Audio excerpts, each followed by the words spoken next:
These aren't storm clouds.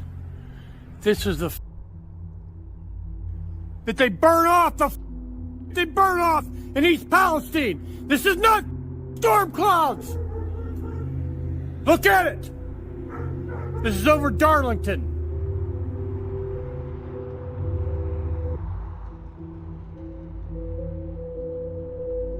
Tonight, a toxic threat looming over this eastern Ohio community just outside Pittsburgh. The volatile and dangerous scene forcing first responders and investigators to stay back as they try to determine how this happened and why.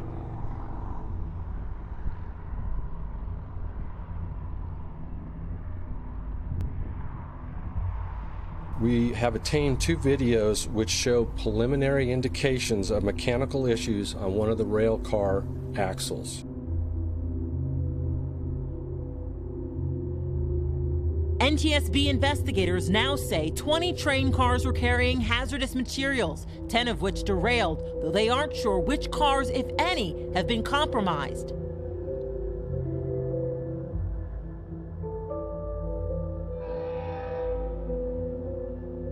The massive fire still smoldering as fears grow around dangerous chemicals that were on board. The NTSB says 5 of the cars that derailed were carrying vinyl chloride, which is associated with an increased risk of certain cancers. Officials say air quality and the water supply, which are being monitored, remain safe. But the Ohio EPA says some material entered local waterways before containment measures were in place.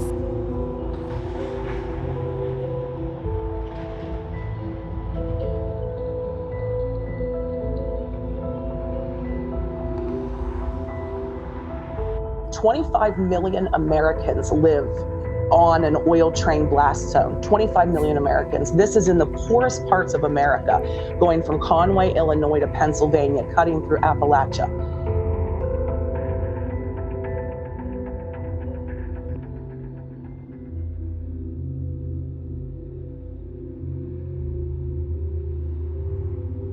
They continue to do, safety issues, lower safety concerns, not worry about us, because we are the people that historically cannot fight back.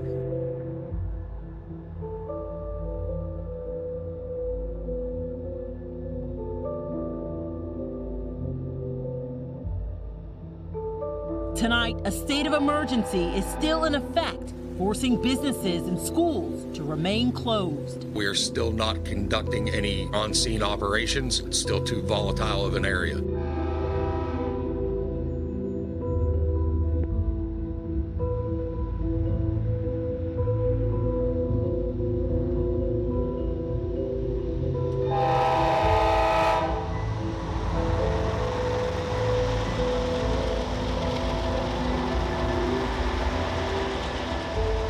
Surveillance footage also shows the train on fire about 20 miles before it derailed with hazardous chemicals as it passed through Salem, Ohio.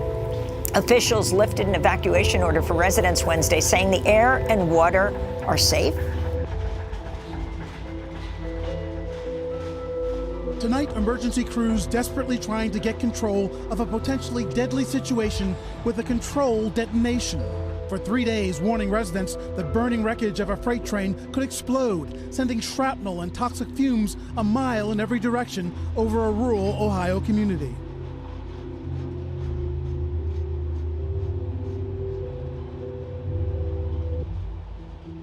Thousands of residents under a mandatory evacuation order. Police going door to door, threatening families with children with arrest if they don't leave.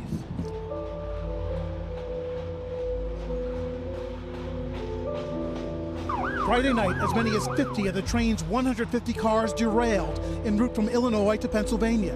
Today, the response focused on 5 cars carrying hundreds of thousands of pounds of vinyl chloride used to make PVC pipes and vehicle upholstery, also linked to increased risk of cancer, according to the CDC.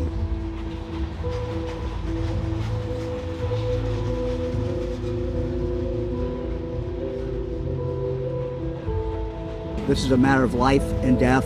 This controlled release will actually take place, and you are in imminent danger.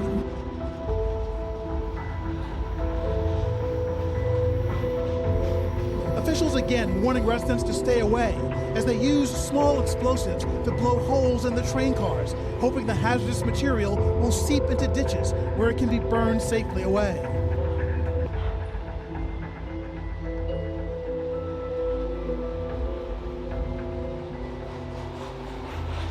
We want to be able to control that situation. That's the safest way, is to control the situation, and that's with this operation we're going to take this afternoon.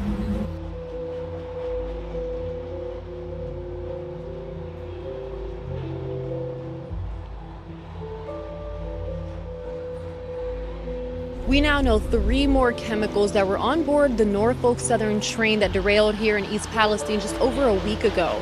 And we're being told that some of those chemicals are dangerous. We basically nuked the town with chemicals so we could get a railroad open. The U.S. Environmental Protection Agency sent a letter to Norfolk Southern stating that ethylene glycol monobutyl ether, ethylexyl-acrylate, and isobutylene were also in the rail cars that were derailed, breached, or on fire. Caggiano says ethylexyl-acrylate is especially worrisome. He says it's a carcinogen, and contact with it can cause burning and irritation in the skin and eyes. Breathing it in can irritate the nose, throat, and cause coughing and shortness of breath. Isobutylene is also known to cause dizziness and drowsiness when inhaled.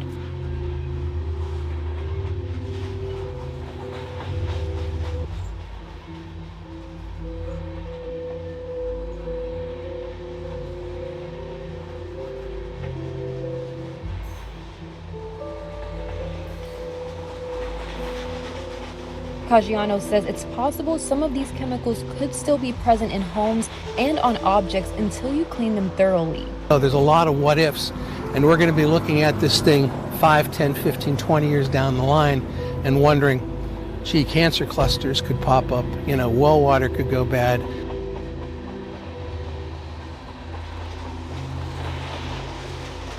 The residents aren't stupid. They know that it's not safe to return home, but the problem is that some of them don't have a choice. So one family spoke to the Pittsburgh Post-Gazette, and they said that you can actually smell the chemicals through the water. Quote, "It was gagging my 16-year-old niece. It was so strong," she said. Another said they want to leave, but they don't have a choice. Quote, "I don't want to take my kids back to that," she said. "None of us have the money to completely start over somewhere. We're not going to have a choice but to take our children back to that place, and it's not fair." So they're essentially powerless in this situation. They're powerless.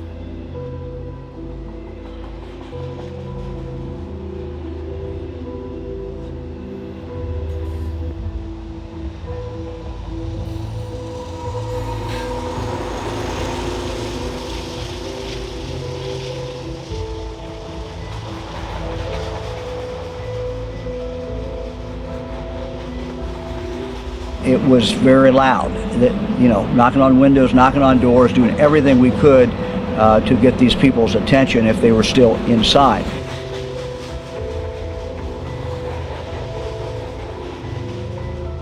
Governor Mike DeWine explaining the steps first responders in the village of East Palestine are taking to evacuate residents who live close to the site of this train derailment. 5 of the tanker cars that crashed Friday night contain a toxic chemical called vinyl chloride.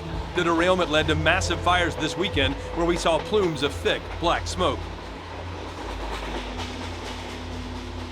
Today, crews announced they were putting a plan into motion to release toxic chemicals from those 5 cars in order to reduce the threat of an explosion. Before the burn began around 3:30, people whose homes are nearby in both Ohio and Pennsylvania got good news about the air they could be breathing if they decided to stay. We haven't detected any sustained readings that would be a health effect. I know that's a little bit surprising given the smoke and the plume. We're backing that up with analytical results that we will get back from the laboratory.